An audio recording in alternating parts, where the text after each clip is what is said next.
10% ఉండే పూర్వజన్మ కర్మని కర్మ సిద్ధాంతానికి 90% ఈ జన్మ కర్మ ఉందిరా అని చెప్తుంటే వినకుండా కర్మ అనగానే పూర్వజన్మ కర్మ కాదండి, అలా ఎక్కడ చెప్పలా. ఇవాళ మనం చూస్తాం, మీకు సప్రమాణంగా భగవద్గీత ప్రమాణంగా, యోగ వాసిష్టం ప్రమాణంగా, భర్తృహరి సుభాషితాల ప్రమాణంగా, వేదశాస్త్రాల ప్రమాణంగా నిరూపిస్తా. కర్మ సిద్ధాంతంలో చెప్పింది ఈ జన్మ కర్మ గురించి, పూర్వజన్మ కర్మ గురించి కాదు. This is the fundamental point. ఇది అర్థం కాకపోతే ఏది అర్థం కాదు. నువ్వు పని చేయి ఫలితం వస్తుందని చెబుతున్నారు ఇక్కడ. న్యూటన్ సిద్ధాంతం ఎంత కరెక్టో కర్మ సిద్ధాంతం అంతే కరెక్ట్, పక్కా, తిరుగులేదు ఇంకా. For every action there is an equal and immediate reaction.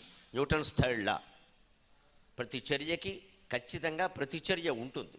ఎంత వెంటనే ఉంటుంది అంటే ఈ పని నువ్వు ఎలా చేసావో దాన్ని బట్టి. అంటే మరి ప్రస్తుత కర్మ గురించే పూర్వజన్మ కర్మ గురించే?